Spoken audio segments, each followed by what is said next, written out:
여러분 한 주간에도 기쁘거나 행복한 일들이 있었나요? 전도사님은 기쁘거나 행복한 일이 있어요. 어떤 일이었냐고요? 주위에 보니까요, 왕성하기만 하던 나뭇가지에서 꽃들이 피어나는 거예요. 그 모습을 보면서 행복한 미소가 흘러나왔습니다.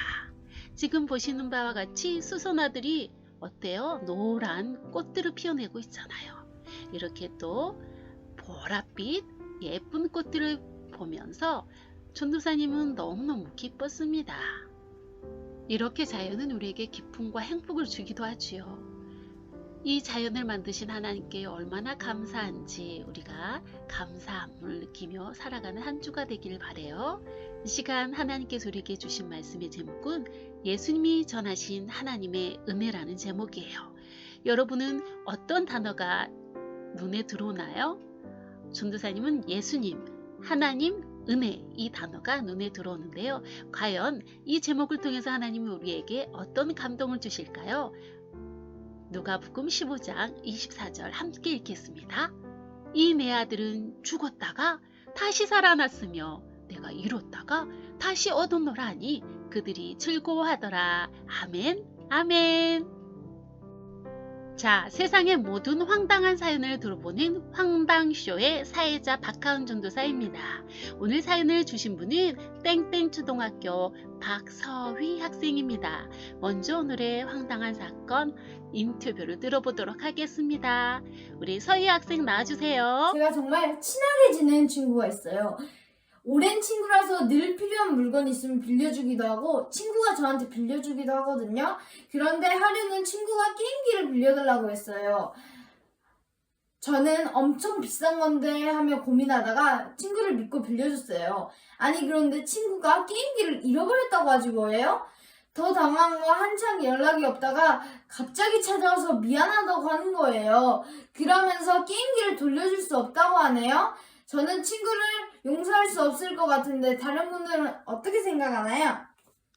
자, 서희 친구가 사연을 남겨주셔서 너무너무 감사하고요.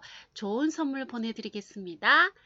자, 오늘도 역시 황당쇼답게 황당한 사연이었는데요.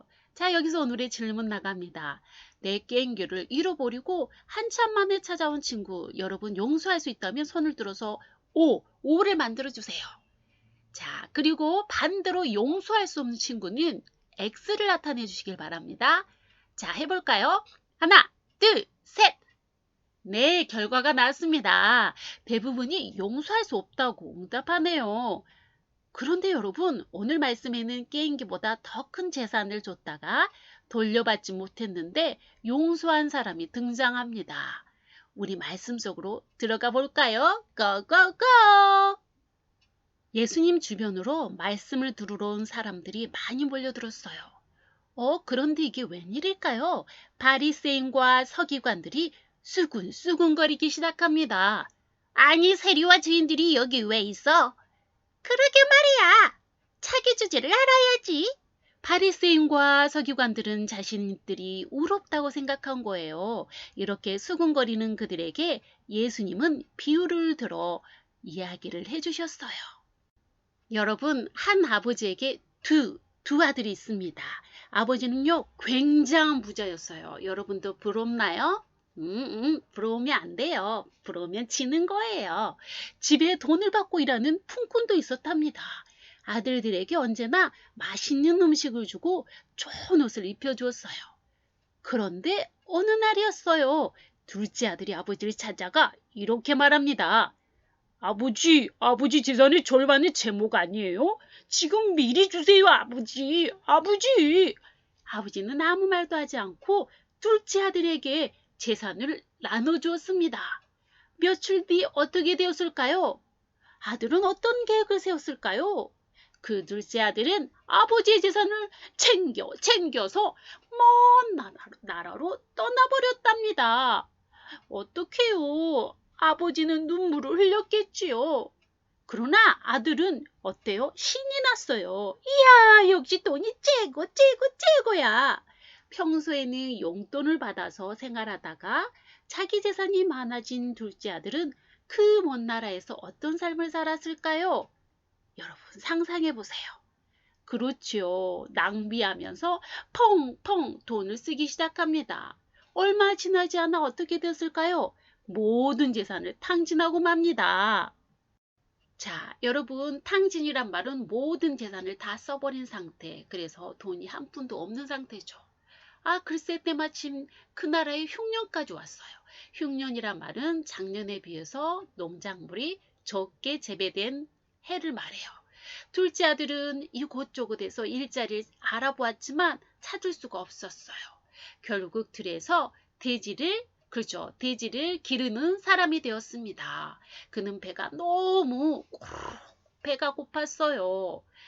돼지가 먹는 쥐엄 열매라도 우걱우걱 씹어 먹고 싶었습니다. 우리나라에서는 돼지가 먹는 게 뭐죠? 돼지 감자라고 저는 들었는데요. 여러분, 하지만 그거조차 주는 사람이 없었대요. 그러다가 둘째 아들은 문득 그리운 아버지가 떠올랐어요. 아버지 집에 가면 양식이 많아서 많은 일꾼들이 먹고도 남는데 나는 여기서 굶어 죽는구나. 둘째 아들은 집을 나온 것을 후회하고 있습니다. 그리고 일어나서 아버지의 집으로 돌아가기로 결심합니다. 아버지를 볼 낯이 없었던 둘째 아들이었지만 나는 더 이상 아버지 아들이라고 불릴 자격이 없으니 나를 품꾼으로 일꾼으로 삼아달라고 해야지 하고 생각하며 터벅터벅 한참을 걸었습니다. 그런데요, 집이 보이지 않았어요. 그런데 그때 지친 둘째 아들을 향해 누군가가 달려왔습니다. 놀랍게도 그 사람 누굴까요? 그렇습니다. 바로 아버지였습니다. 아버지는 저 멀리 걸어오는 둘째 아들을 한눈에 알아보고 즉시 뛰어온 것입니다. 아버지는 둘째 아들을 꼭 안아줍니다. 내가 아버지께 죄를 지었으니 지금부터는 아들이라 불릴 자격이 없습니다.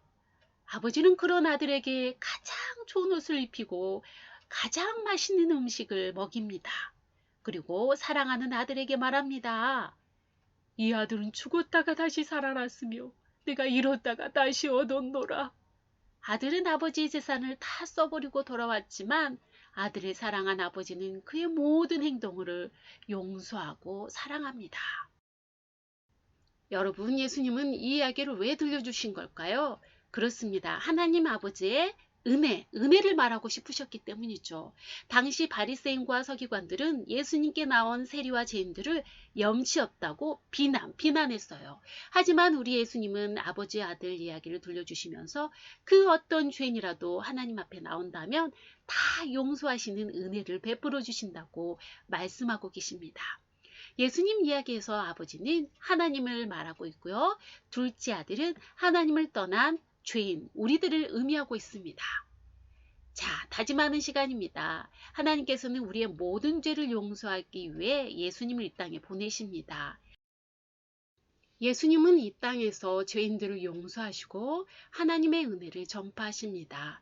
하나님께서는 죄를 짓고 하나님과 멀어진 우리를 지켜보시며 우리가 돌아오기를 기다리고 계십니다. 오늘은 사순절 네 번째 주일인데요. 우리의 죄를 용서하실 뿐만 아니라 우리를 죄에서 구원하기 위해 아들 예수님을 보내주신 하나님께 감사드려요. 또한 예수님이 이 땅에 오셔서 전한 말씀을 기억하며 말씀대로 살아가는 여러분이 되기를, 제가 되기를 바라봅니다. 기도하겠습니다. 성부, 성자, 성령의 삼일째 되신 하나님, 오늘도 주님 은혜 받고자 교회로 우리의 발걸음을 인도하여 주시니 감사합니다. 하지만 이 코로나로 인해서 집에서 드리는 친구들이 있어요. 주님, 이 친구들이 하루속히 하나님께 나올 수 있도록 그들을 건강으로 지켜주시고 보호하여 주세요. 주님, 주님을 예배할 때 우리의 마음은 평안을 찾습니다. 주님을 예배할 때 우리의 마음이, 불안한 마음이 사라집니다. 주님 감사드리며 우리 주 예수 이름으로 기도합니다. 아멘.